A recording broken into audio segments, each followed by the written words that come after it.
हरे कृष्णा। भगवत गीता की इस वीडियो में हम शुरू करेंगे 12वें अध्याय का 16वां श्लोक। भगवान कह रहे हैं 16वें श्लोक के अंदर, जैसे हमने पिछले श्लोकों में भी पढ़ा कि भगवान बता रहे हैं कि उनको कौन से भक्त ज़्यादा प्रिय हैं। तो यहाँ भी भगवान कह रहे हैं मेरा ऐसा भक्त जो सामान्य कार्यकलापों पर आश्रित नहीं है। मतलब भाई देखो, ऐसा नहीं है कि भक्त कोई असामान्य कार्य करते हैं, वो कोई पहाड़ से कूदते हैं या पानी में छलांग लगाते हैं। वो भी हमारी तरह हमारे बीच में हम जैसे ही लोग हैं, और वो भक्ति कर रहे हैं, भगवान की सेवा कर रहे हैं और अपने नियत कर्म कर रहे हैं, है ना। माताएं बहुत होंगी जो भक्ति कर रही हैं और घर के अंदर वो जो भी अपने रोज के कार्यक्रम हैं वही करती हैं, और ऐसे बहुत प्रभु लोग होंगे जो सिंपल कोई जॉब कर रहे हैं, बिजनेस कर रहे हैं, जो भी उनका काम है वो सब। तो लेकिन ऐसा नहीं है कि उनको ऐसा लगता है कि अगर हम ये कार्य नहीं कर पाएँगे तो हम बर्बाद हो जाएँगे वो, बस ये उनमें फ़र्क है। वो बहुत ज़्यादा पैसे को लेके पागल नहीं रहते हैं, उनको लगता है कि हाँ, हमें ये करना है और भगवान की कृपा है और जो हम कर रहे हैं वो ठीक है। वो नेचुरली ऐसे उल्टे-सीधे काम तो करते नहीं कि चलो भई कुछ ऐसी स्कीम बनाएँ कि लोगों को कैसे धोखा दें या मार डालें या कुछ ऐसा। तो भक्त लोग कभी इस तरह के उल्टे-सीधे कार्यक्रमों में तो हिस्सा लेते ही नहीं, उनका जीवन ठीक-ठीक, सीधा-सीधा होता है। तो वो ठीक-ठीक मेहनत करके अपना जीवन जी रहे होते हैं, और मतलब वो ऐसा नहीं होता कि वो उस चीज़ को लेके कोई, जैसे मैंने कहा, कोई पागलपन होता है कि अगर ये नहीं हुआ तो हम मर जाएँगे, ये वो। उनको पिछले श्लोक में भी हमने चर्चा की कि वो भय और चिंता से मुक्त होते हैं। वो अपना जीवन जीते हैं, सेवा भाव में जीते हैं, और उनको यही लगता है कि हम ये सब भगवान की सेवा के रूप में कर रहे हैं। सो भगवान कह रहे हैं मेरा ऐसा भक्त जो सामान्य कार्यकलापों पर आश्रित नहीं है, शुद्ध है। नेचुरली प्रभुपाद जी लिख रहे हैं वो दिन में 2 बार स्नान करता है। अब ये अगर किसी के लिए संभव ना हो, मैं क्या बोलूँ, मैं खुद ही 1 बार स्नान करता हूँ। तो लेकिन फिर भी अगर कर सकें तो बहुत अच्छा होगा। जिन लोगों के पास समय है और शुद्धता पर बहुत ज़्यादा ध्यान दे रहे हैं तो उनको करना चाहिए। प्रभुपाद जी ने लिखा है। तो जो शुद्ध है, दक्ष का मतलब एक्सपर्ट, निपुण, बहुत बढ़िया हर चीज़ में।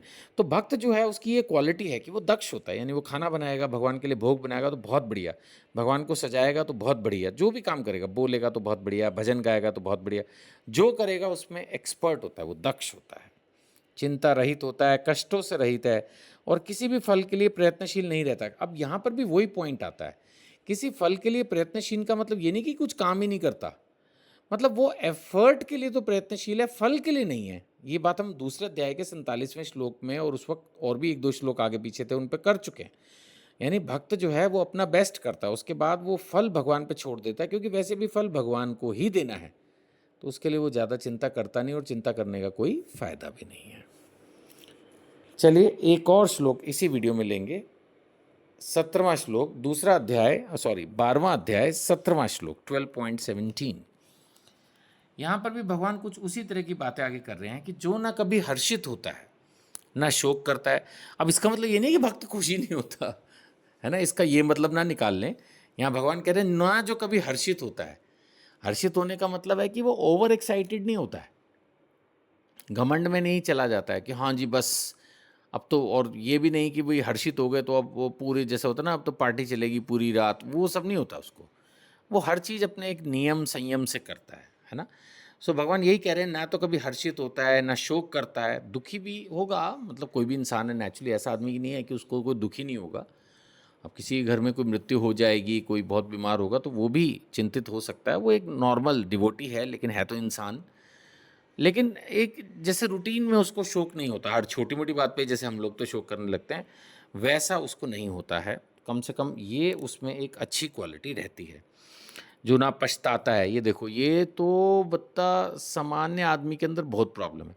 अरे मैंने वो मकान छोड़ दिया, वो आज इतने लाख का हो गया, वो ज़मीन छोड़ दी, वो नौकरी छोड़ दी, वो बिज़नेस छोड़ दिया, आज ये करता तो ऐसा हो जाता, वो कर, ये सब फालतू की बातें। ना इच्छा करता है, इच्छा आध्यात्मिक इच्छा है तो कोई प्रॉब्लम नहीं है, भौतिक इच्छाएं उसमें नहीं होती हैं नेचुरली, तभी तो वो जी पाता है। अगर इच्छाएं, भौतिक इच्छाएं हम अपनी कम ना कर पाए, जो कि जप करने से, हरि नाम करने से, शास्त्रों को पढ़ने से, भक्तों का संग करने से कम होंगी, तो फिर इच्छा के पीछे तो फिर मन आपको दौड़ाता रहेगा।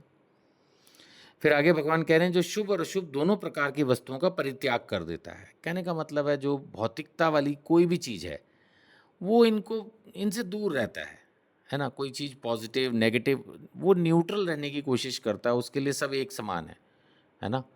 कंकड़ पत्थर एक समान, सोना चांदी पत्थर सब एक, ऐसा नहीं है कि उसने सोने की कोई चीज़ पहनी है तो बहुत एक्साइटेड फील कर रहा है या घर में वो बहुत महंगा फर्नीचर लाने की कोशिश करेगा। तो शुभ अशुभ दोनों से दूर, किसी भी इस तरह के वो बंधन में बंद, मतलब भक्त को ना मैं बोलूँगा कि किसी चीज़ से कोई असर ही नहीं होता। उसको पता है कि सब कुछ टेम्परेरी है, तो वो करता है सब कुछ। आप उसको बुलाएँगे तो आपके यहाँ शादी में भी आएगा वो, और अपने घर शादी करेगा तो आपको भी बुलाएगा। लेकिन मतलब वो संभाव रहता है, अगर आप किसी वजह से नहीं आ पाए तो वो कोई मन में महसूस नहीं रख लेगा इस बात पे कि यार आप आए नहीं, या आपने बुलाया नहीं तो भी ऐसा वो कोई वैर नहीं पाल लेगा। जैसे मैंने कहा ना, घर में अगर कोई गाड़ी ले आएगा तो वो ऐसे नहीं होगा कि सबको सोचे कि अब तो सारा मोहल्ला मेरी गाड़ी को ही देखे, या उसके पास गाड़ी नहीं होगी दूसरों के पास होगी तो वो ये नहीं सोचेगा यार सबके पास गाड़ी है मेरे पास ही नहीं, भगवान सबसे पहले तो मुझे गाड़ी दे, अब मैं 16 नहीं मैं 18 माला करूंगा, बट भगवान मेरे पास बेस्ट गाड़ी होनी चाहिए मोहल्ले की, ऐसी सोच नहीं होती उसकी।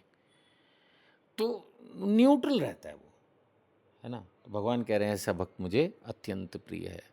तो इन सब श्लोकों को जब आप मेडिटेट करते हो आपको खुद भी इनके मीनिंग्स मिलेंगे। बहुत सिंपल है। मेरा भगवत गीता की ये वीडियो सीरीज़ बनाने का, ऑडियो सीरीज़ बनाने का रीज़न यही था कि लोगों को लगे कि हाँ ये तो बहुत आसान है, इसको तो हम खुद भी पढ़ सकते हैं। प्रभुपाद जी ने इतनी अच्छी भगवत गीता लिखी है, इसके अलावा गीता प्रेस की भी भगवत गीता इतनी अच्छी है, तो आप कोई भी भगवत गीता खरीद के पढ़ सकते हैं। अगर मेरी वीडियो फॉलो कर रहे हैं तो खैर मैंने इस्कॉन की भगवत गीता से बनाई है, तो बेटर है आप उसी को एक बार तो पढ़ें कम से कम, और फिर उसके बाद आप देखें कैसे इसको नॉलेज को प्रैक्टिकली अपनी लाइफ में अप्लाई करना है। तो बड़े ही सिंपल भाषा में भगवान ने भी बोला और प्रभुपाद जी ने भी बहुत सिंपल वे में उसको एक्सप्लेन किया है, और आप भी इसको पढ़ के लाभ उठा सकते हैं और दूसरों को भी इस लाभ के लिए आप ऐड करें, है ना। अगर आप व्हाट्सएप ग्रुप में जुड़े हुए हैं तो उस व्हाट्सएप ग्रुप में औरों को जोड़ें, नहीं तो इन वीडियोस को किसी दूसरे व्हाट्सएप ग्रुप में फॉरवर्ड करें। लोगों को कैसे भी भगवत गीता पढ़ने के लिए इंस्पायर कीजिए। ये एक बहुत ही महत्वपूर्ण ग्रंथ है जो हर व्यक्ति को जीवन में एक बार तो एटलीस्ट जरूर पढ़ना चाहिए। हरे कृष्णा।